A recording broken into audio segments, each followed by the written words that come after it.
Yeah. So I'm just going to read my script here, so kind of get a feel of the flow here. So, as part of our goal to share updates from PAAWBAC, programs that we have provided and supported, we're meeting with Cynthia Tom today, a Chinese American artist, curator, and entrepreneur.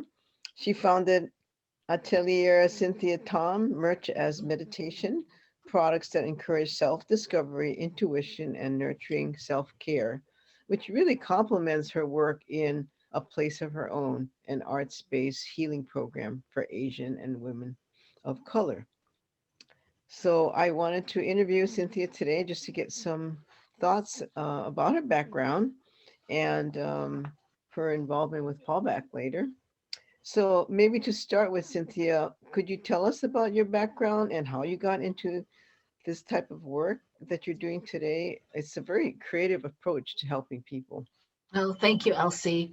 Uh-huh. Um, yeah, well, to begin with, I've been making art mostly with found objects since I was little because I grew up, I didn't know we were poor, but we were poor.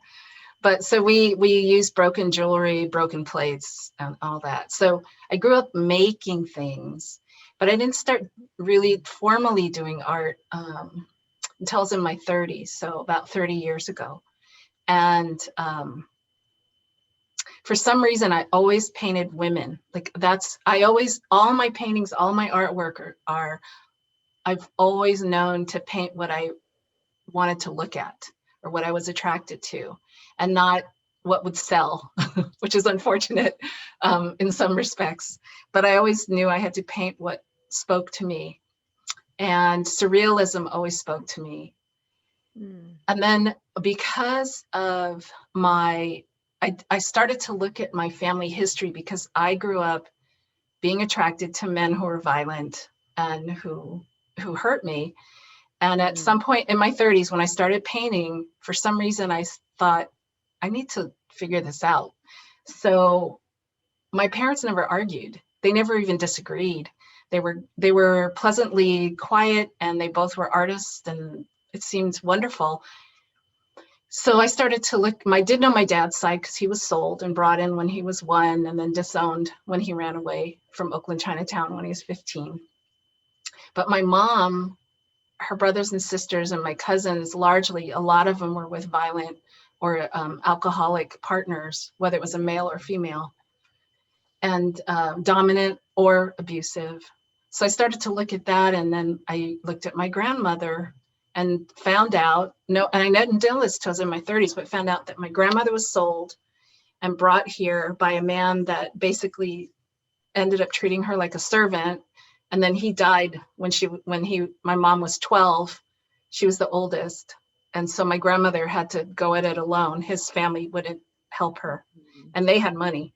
And my grandfather sold my mother to get opium between like 6 to 12 years old. Mm. So when I found these things out, I became a staunch feminist and got really angry. But the way I let the anger out was I started working at AWA, Asian American Women Artists Association, to help women put their stories out artistically. And in my art, I started to explore human trafficking and what does that mean to my family.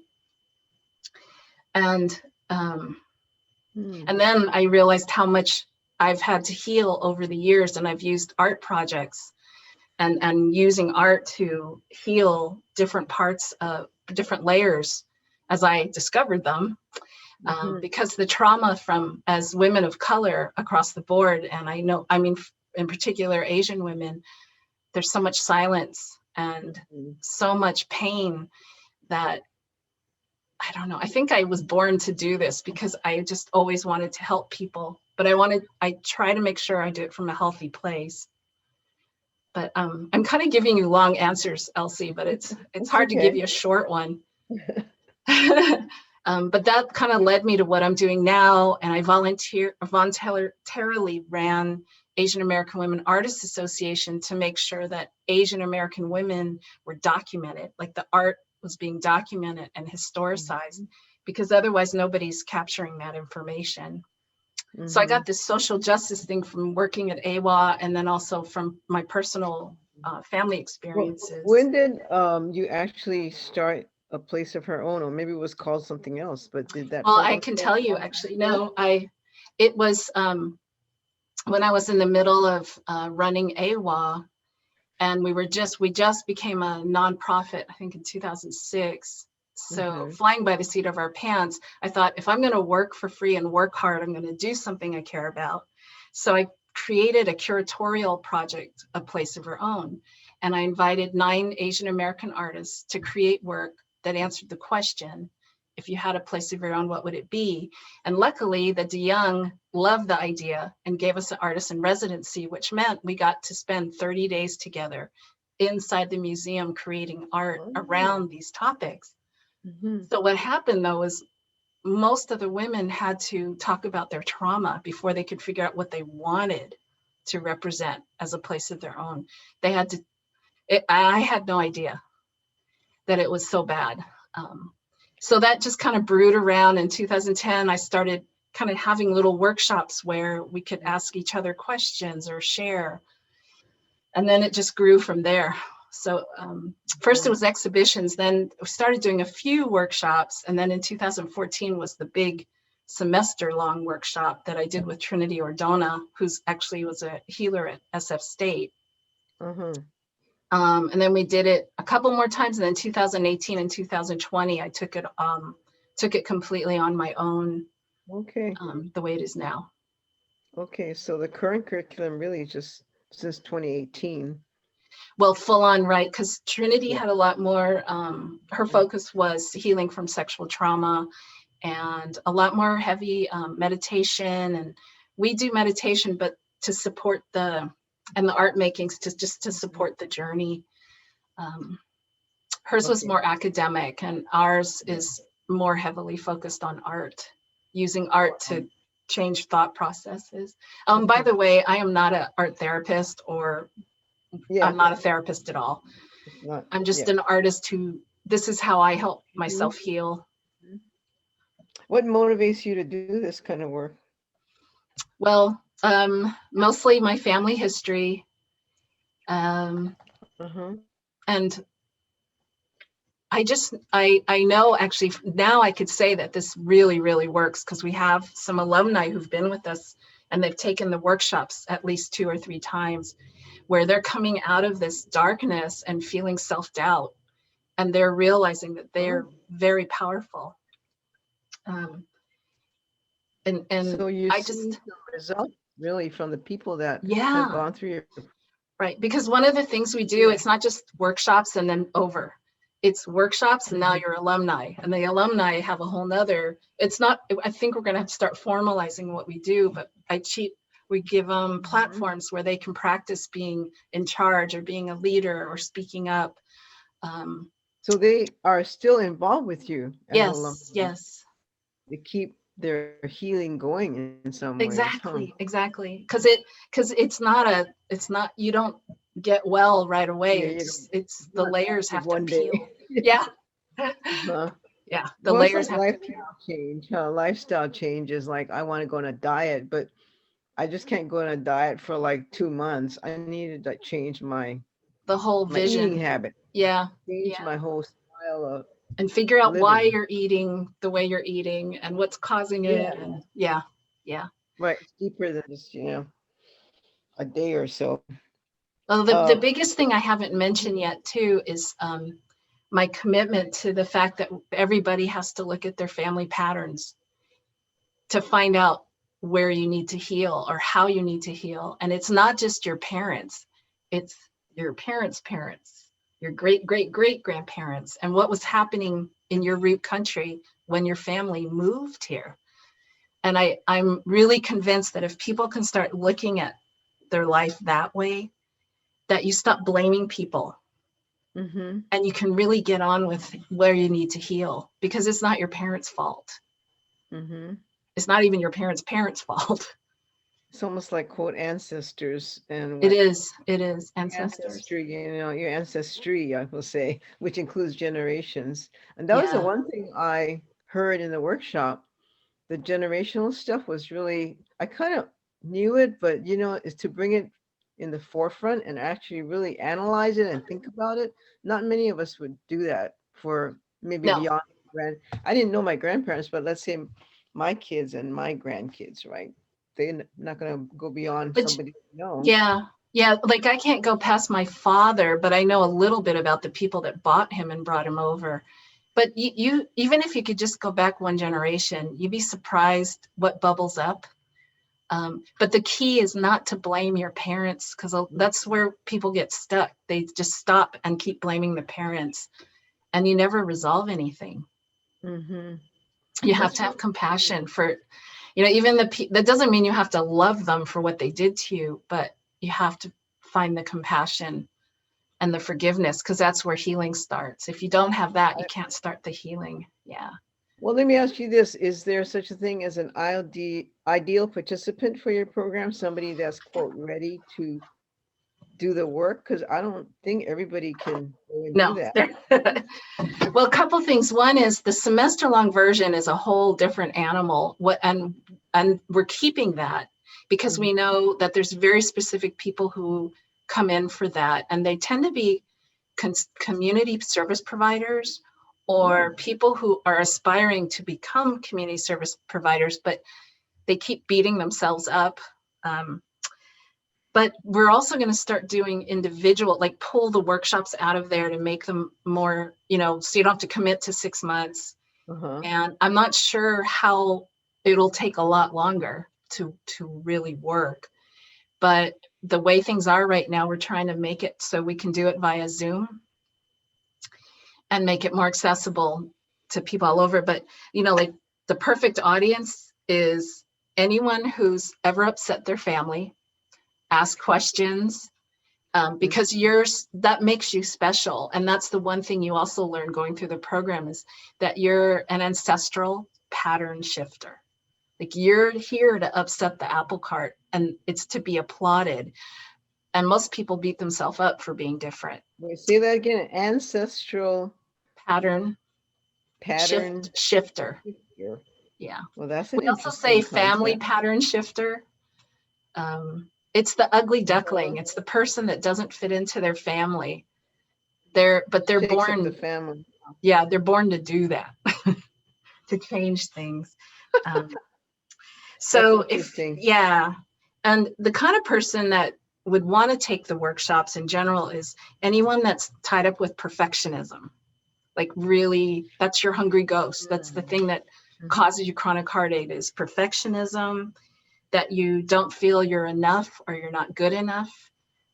Self-talk, negative self-talk. We call it chronic heartache.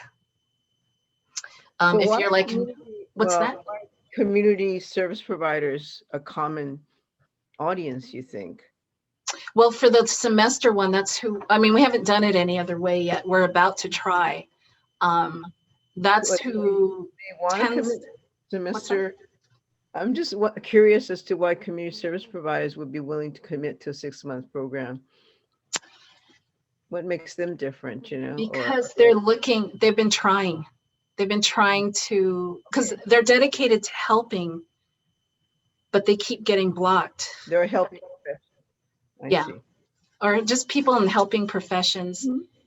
They really want to help. So they're looking for ways to get out of the negative self-talk, to have confidence. Because when you're trying to help community, there's people always trying to tear you down for whatever reason. That's what happens. If there's people who feel unloved, I still struggle with that. And it's not that my parents were mean to me at all, but they just didn't say anything. Yeah. They didn't talk. And that seems typical of many Asian families. Asians, yes. Communication or feedback. So you're kind of not sure where you are after time. Yeah, that's why I think that's why there's so many of us that are overachievers, because like I used to just you throw everything at the wall, hoping something will stick, and they still don't say anything. If you're white, you could rebel, but a lot of Asians just cave in. And that breaks my heart. That's why I do this, because I want to help people's hearts stop breaking, I think. People with depression and anxiety come in. And we teach that depression is just your soul like knocking on the door, and it's a wake-up call. Because that's a big one for me, because I was on drugs for probably 20 years on antidepressants. And I actually got off of them in 2016, and it was frightening. But I understand now, and I know how to deal with it now. Okay. Yeah. So I'm going to switch gears a little bit. Okay. So given the new normal, we call it, as a result of the pandemic, Yeah. how have you changed yourself professionally and personally? Perspective, your programs, everything, whatever. Well, we had to pivot online, right? We ended up on Zoom. So we were supposed to go January to May in person and in the workshops, and help people make art who are not artists. Most of our women have not made art before. Yeah. So we were helping them figure out what a place of their own looked like and what it was about. And then May and June was going to be the art exhibition at JSay over in Emeryville, and the artist talk and all that. So in March, we had to go online. And instead of ending in June, because of the trauma that they were all experiencing, including us, we ended up extending the program through the end of September. And we did an artist talk at the end of August. And it was not easy, I have to say. We teach people how to create art from found objects, to turn on their intuition. So that's a big, big one. We teach is how to access and listen to your intuition, because that's how you find out what you're supposed to be doing. And what else happened? And we've actually kept a text messaging thread with the alumni that is still going today in December. Wow. And they've learned how to be really positive with each other. And I knew that we had to make sure that we ourselves, so it's Aran and myself, and use this time as opportunity. I know it sounds cliche, but instead of, so here's a quote that I'm going to start using. It's from this woman, Sonia Choquette. She said, "When our lives are disrupted, these are not punishments, these are invitations." And that's really what I want to tell everybody, because we used it as an invitation to do business differently. I mean, we got you and Kathy to come. And we've been trying, I think since 2016, we've been trying, since 2014, really. And you guys started funding us in 2016. Yeah, I was going to ask you when we started funding in 2016.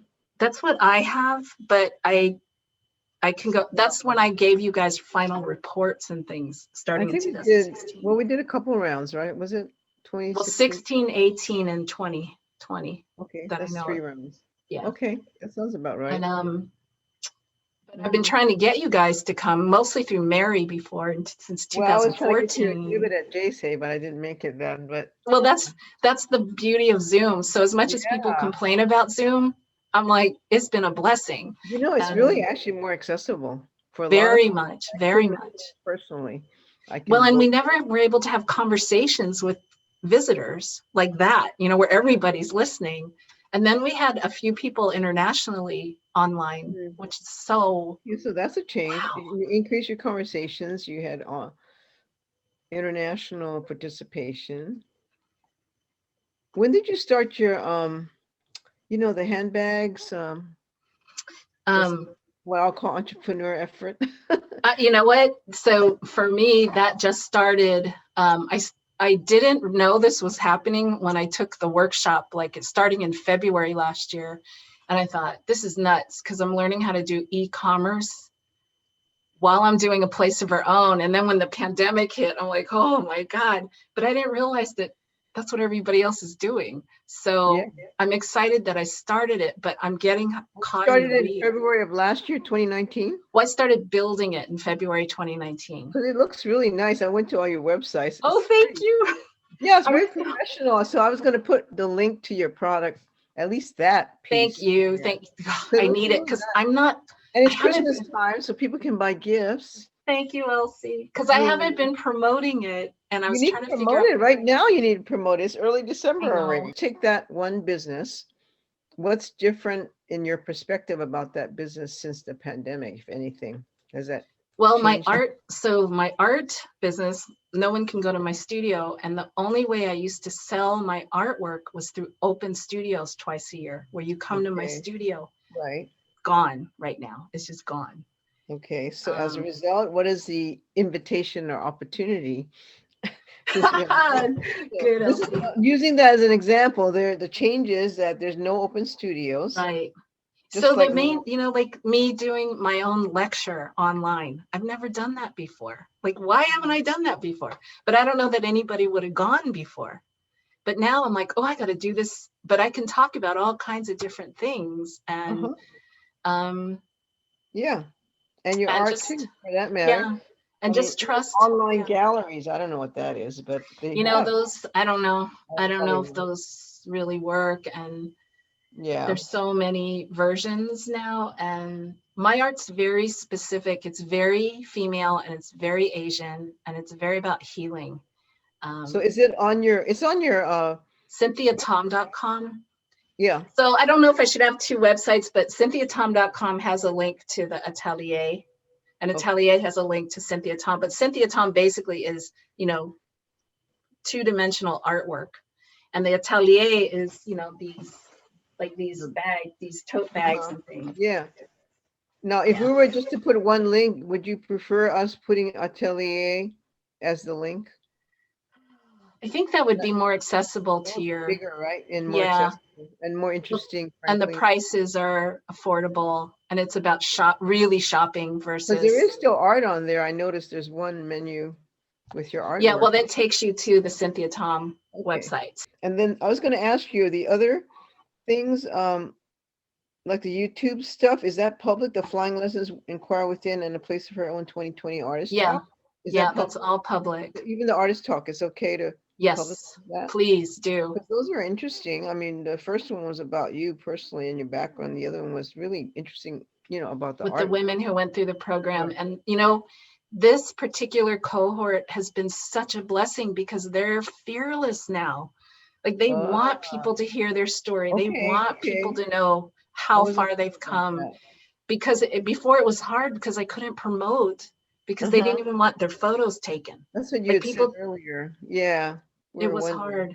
Yeah. So Okay, it's, so if we were to do, because one of the ideas we were thinking of was to actually have a panel discussion with some of your alumni, like I live. would I don't love know, that. but we weren't sure if they were uncomfortable with Not, that. no, not I this guess group. not. Like you Uh-uh. said, fearless. The ones that are ready are Uh-huh. so excited. They can't wait to share. Like, even Iran she was the 2018. She came in Okay. very different person than she is now. And she wants to just shout from the rooftops, how it's changed. It's helped her unblock.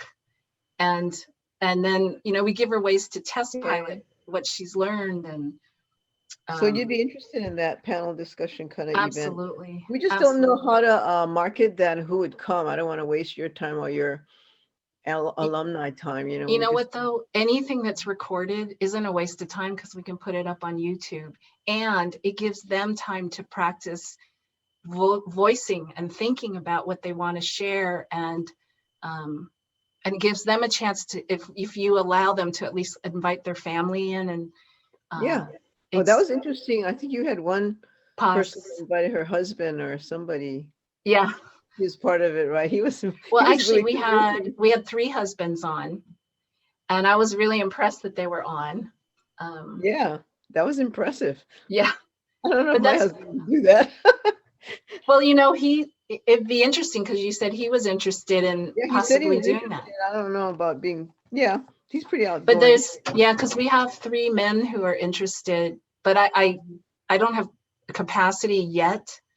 Yeah. But one So of if them you, is this healer for the Dalai Lama that is married to oh, Reina, one of our women, one of our artists. But they would, mhm. I don't know who we would pick the Asians in the group So to in present. terms of PAAWBAC. So what would be something that PAAWBAC could help you with besides funding? Is there any other, we talked about the panel event as an example, or any other ideas? What would be meaningful Well, when partnership? you talked about the panel, it's things like Uh-huh. that seem little, but it's huge credibility, because Okay. we can use that and say, look what PAAWBAC presents is better than saying a place of our own presents. And even for my own business, the fact Mm. that you guys would say what I'm doing is valid makes all the difference in the world. So when I give lectures in colleges, I said, I know you guys don't have a ton of money, or maybe you do, but the best thing you can do is do a post about me on social media or a blog or a newsletter, and tell people to come check me out, because Okay. that's worth gold for Yeah. artists. Yeah. But if Asian American women could start to stand up against patriarchy, they could be so amazing. But there's just Well, so much that's pain. our the fit for Paulback and you is our audience. We are Yeah. totally focused on Asian American Pacific Islander women in the Bay Area and the Greater Bay Area. And so we look at our mission and think, and the board for Paulback side, right? Kathy and I have been around a long time, but Yeah. not everybody else.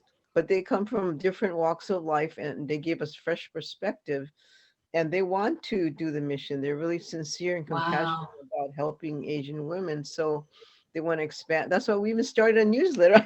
We never had a newsletter. I mean, you have to have some energy and capacity, Isn't to it lovely? Isn't it yeah, lovely? it's lovely to have the energy. It's like you and Iran, this sort Yeah, of that yeah.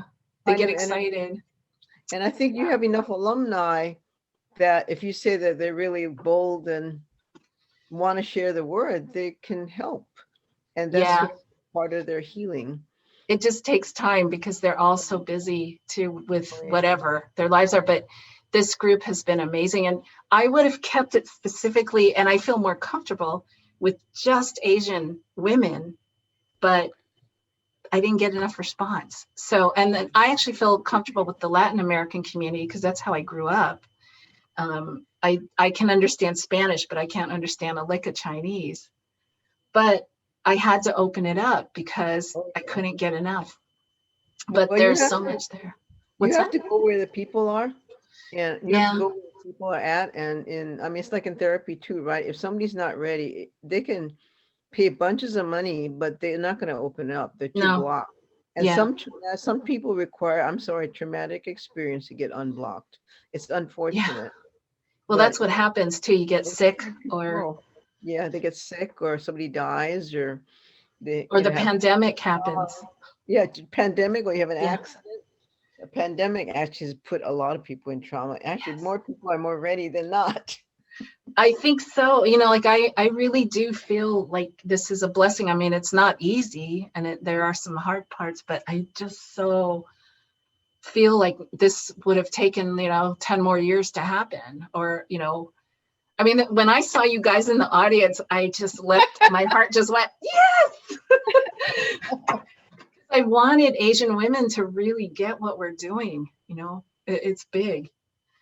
Yeah, it's pretty big. I think it's good. I mean, if you were to pull out, this is sort of my final thing, Mhm, you can have a wrap up, but mhm. if you were to pull out one thing you're really proud of everything you've done, what would that be? If you could, no, maybe one, but one of some of the outstanding, I don't Yeah, know. well, let's see. The one Mhm. thing that I do know is, for some reason, I knew, like, I was able to channel the curriculum. Like, and that sounds hokey, but every morning the words just poured out of me. And I don't Oh. write curriculum. I'm not a teacher. I have a business degree and I was a pharmaceutical rep for 25 years, and I'm an Okay. artist. But it Mhm. just poured out, like every one of these lessons, like beliefs that hold you back, and we have people write the beliefs on the rocks and how that was going to happen, and love letters to myself, which is actually ending up being a really profound project.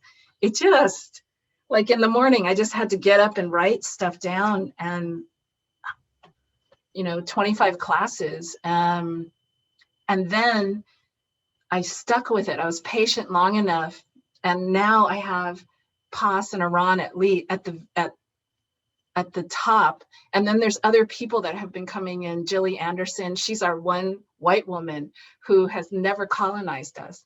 But these women are, their lives and the way they see life has shifted. Wow, that's And it's major. not because I taught them anything. It's just I showed them how to take away the Mhm. blocks. Right. They Yeah. took you basically, that's a good way to put it. You took away their blocks. And also to see that their life in this larger continuum, not just this generation, but many generations. I tell you, this is very Buddhist. Is it really? See, I don't, And I don't know that. well, I've been so since just a little bit about me, right? So I retired 3 years ago from county government. I've been working for over 30 years. Wow. Wow. And I have 3 children and now I have grandchildren. So I'm a very busy person, but I've always been in PAAWBAC. It's just been in my heart, I think, because I believe in it, but I grew up in Yeah. Hawaii, so I would just say Hawaii is not like San Francisco or No. Midwest or anywhere. It's really special, especially for Asians. And during the time I grew up, so your confidence is huge. I mean, I didn't have any self-confidence issues, frankly, till I came to the quote mainland and people put their trips on me. Oh, Right. wow. So what happens is you have internal confidence, but you look in the environment and you think, what the heck is going on around here? And then we had Yeah. internment and Chinese, exclusion act. I mean, all of that. I get it now, but so when Buddhism has the same approach you just told me earlier, Oh, wow. everything is interconnected, Yeah. interdependent, Yeah. and generationally, and your environment and everything. So the classic example is, I got a lotus flower that's growing in the mud, but Yes. it's growing in mud, but it's blooming a beautiful blossom. So even Wow. think about the analogy and the metaphor for that, right? Even in the worst of things comes beauty, but Well, they're all it needs intertwined. mud. It needs that mud, Yeah, it actually needs that mud. right? Yeah. Or the orange we eat, did it come from a seed and it came from the tree? And what are you going to do after you throw it in the garbage? I mean, so it kind of cycle, right? Cycle of Yes, life. yes, yes. You can do all kinds of examples, but the point being, so you said earlier, the generational stuff going way back to things I don't even know, or people that I don't even know, my great grandfather and mother, depending on the background. My mother's from China, my father's from Hawaii, but his father's from China, and she grew up in, the communist era. They fled and they went to, See, but down that south. tells you something. No? Just knowing the political environment. And Yeah, I encourage people, if you don't know family stuff, look at what was happening that's right. politically. Yeah. And the fact Hawaii is completely colonized country still, and It is. Chris is from Puerto Rico. So that's why we talk about colonization and the effect on families all the time. I mean, there's so much trauma in There's Hawaii. this colonization attitude in Yeah. Hawaii Well, and because you take it on taking over. yourself. Yeah. Yeah, so you're in this environment where people feel like taking over all the time. And how does Yeah. that transfer And then over? you do it to yourself, like abused become the abusers and the colonized become the colonizers.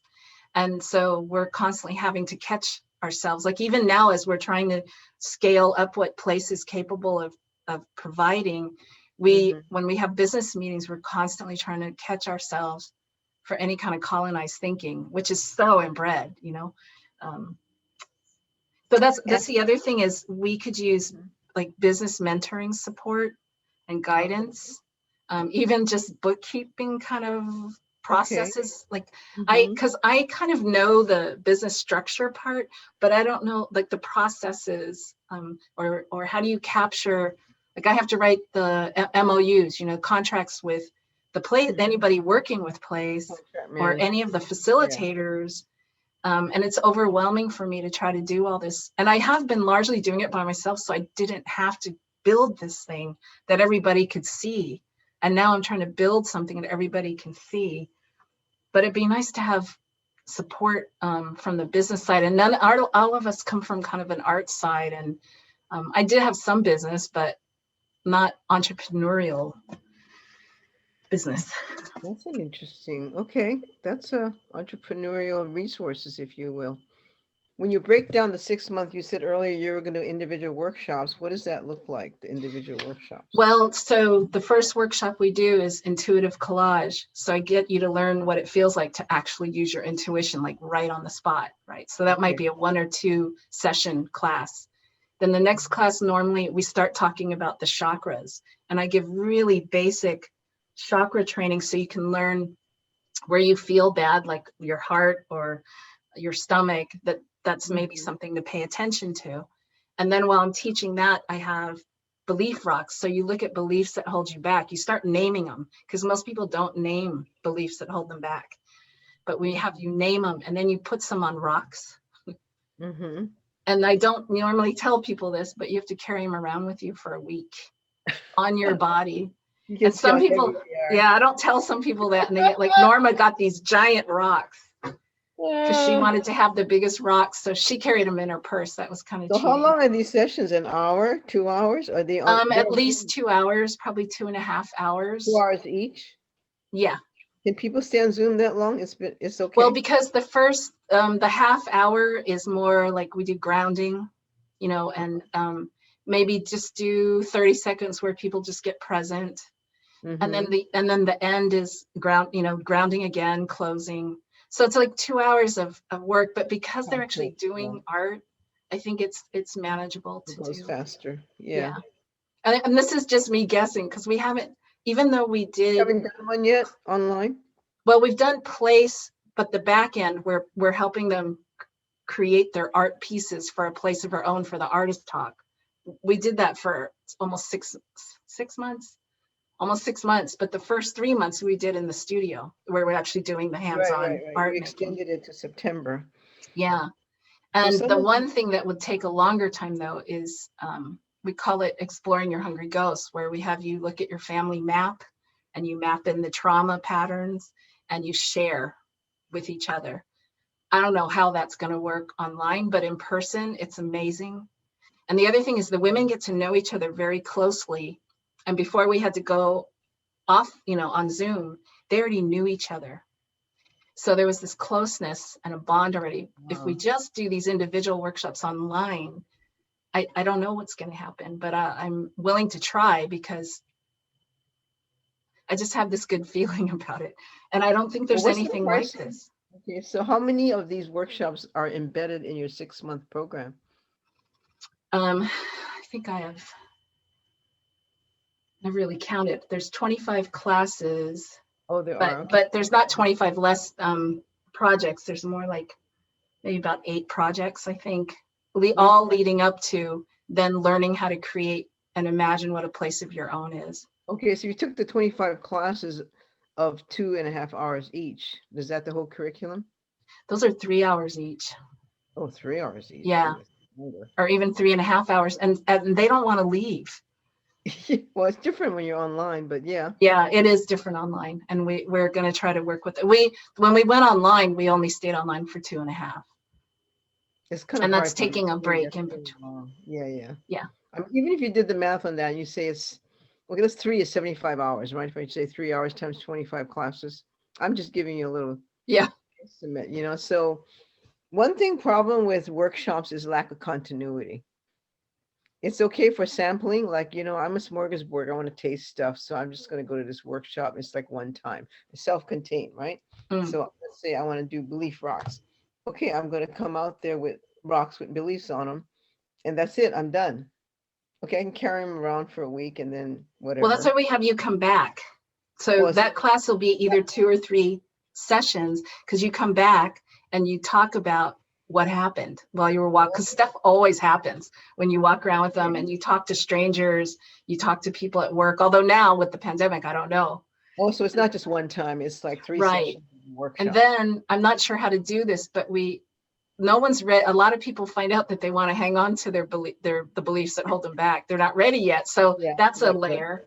And then maybe a year later, we go to the beach and have people just put it in the ocean or dip it into the salt water because it gets the negative energy out. But I don't know now. I'm not sure. I think it's a different issue then, huh? Yeah. But people can dip it into like sea salt water they make in their house to get rid of the negative energy. Plant it in their garden, or I don't know. Yeah. Well, I know most people say to get rid of it after. Oh, all completely out. I see. Yeah. Yeah. They can take a drive to the ocean and dump it. Or they could redecorate it, or they could, but as long as they dip it in sea salt water, apparently, like they could just buy Celtic sea salt or something and dip it in a bowl. That's supposed to get rid of the negative energy. Okay, so that's a good example of a self-contained 3-session workshop. And I can just do beliefs, and if I'm ready, I can sign up for other ones. Yeah, that would be attractive. And how much do you charge? I don't know right now. I don't know. How much do you charge for the entire program? Well, if they could afford it, we do $2,000, which is still not enough, but $2,000, but we only accept like 10 people in person. Because we, to have that real intimate movement, you can't, if we do 12, that's pushing it. But we need, this is me not getting paid, except during the workshop session. You got to get paid. I raise about $65,000. That's including your guys' money. So I'm paying for space. I'm paying the other facilitators. I pay myself. Marketing, I have to pay a venue if we do an exhibition. Yeah, there's a lot of expenses. Yeah. So I tried to do the calculations on like $70,000, but that's just for that 6-month semester. But I don't know. I don't know what to charge. It's really, and most people that have taken it, and largely because it's my issues around money, most of them hardly paid anything.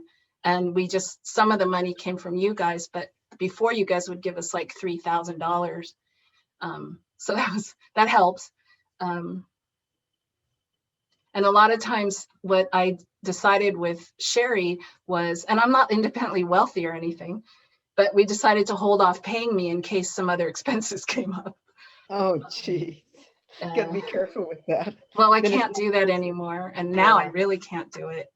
It's really tough right now. I don't think people have it's kind of uneven. There are a lot of people uneven.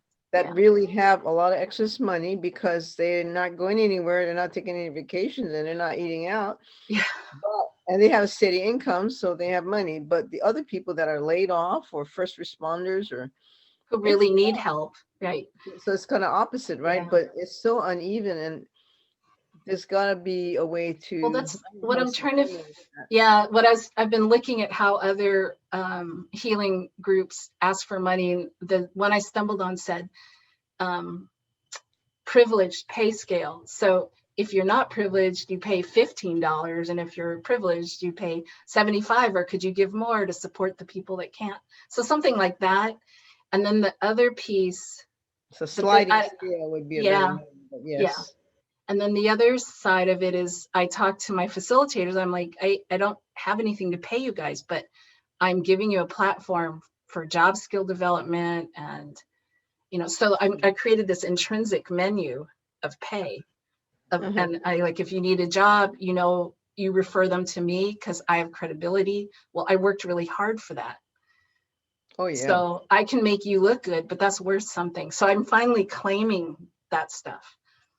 Doing things for other people that I don't ever charge for, but trade me, consider that cash, I guess. So that's kind of a new thing for me to there's a guy I watched on, I'm sorry, I'm going off on a tangent, but his name's Peter Koenig. He's been around for a long time. What's his name? Peter Koenig, Koenig. Anyway, he started this bank. He's he's a rich mogul, but he started this bank where it's intrinsic value. So if you want to become a member, and I'm not going to do this, but I loved his idea. He said, you have to pay to get skin in the game. You have to pay 250 hours towards helping somebody. And every time you give an hour, you get an hour coin from his bank, and you get to have other people that have their intrinsic lists and choose ways to get help that way. And I love that idea. And I started to write down all the ways that I help people without charging. like even helping people craft their resumes. And it helped me see my value, like really see what I give to community. And I think that might be a cool thing someday for PAAWBAC to think about, is just, even if you don't do anything with it, but for women to write down all the ways they could pay somebody in trade. It's the old barter system, really.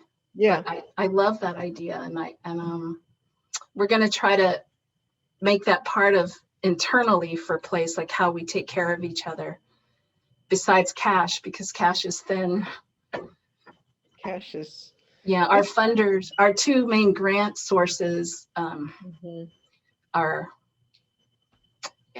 well, they canceled the main grant that we used to use, where you don't have, San Francisco Arts Commission, where you don't have to do a public presentation. So I was able, but that went from 25,000 now, and now it's 16,000, but now they just canceled it altogether. They're not offering it at all? No, it's gone. Wow. Yeah. All their grants are gone right now, except for big organizations like the ballet and the opera and those guys. So much for San Francisco Arts Commission. They don't have any money. Well, yeah. I mean, there's one grant we're applying for that's called Cultural Equity for operations. But it's if I was to get fully funded, it would be 25,000 a year. But normally they won't fully fund you, so maybe it'd be like 12,000 a year. But at least it's to pay. I didn't know if I could ask to pay myself. And the angel blessing is this woman who wrote the grant and used to be in charge of the cultural equity session. She's no longer there. She just retired, or she just left there in August. She's helping me with the grant. Oh, really? Yeah, she said, I know. So I'm just, that is such a blessing. And having you interested is another blessing, because I can't believe it. I mean, she said that I'm on her radar screen. Yeah, she said you're at the forefront of what needs to happen, because all this leadership development and training and business training and professional development doesn't mean anything if you don't have confidence and don't like sustainable long life confidence in yourself. And you can't have that as a person of color unless you're healed. Or healing, I guess. Yeah, she gets it. Well, she's Native American. I think that's why she got it. So I feel really lucky. I totally agree with her. I mean, I've been in business training forever. Education is not the key here. No. It's really about personal insight, right? Well, that's, and that's really insight to blockages, and it's short of therapy, which is kind of useless too sometimes, depending on who the therapist is. Yeah. I don't believe, this is really my personal opinion after all that I've been through, I don't believe in Western therapy for minorities. I don't think it works. No. It doesn't work. It's too Western. It's too verbal. It's too confrontive. It's a different model.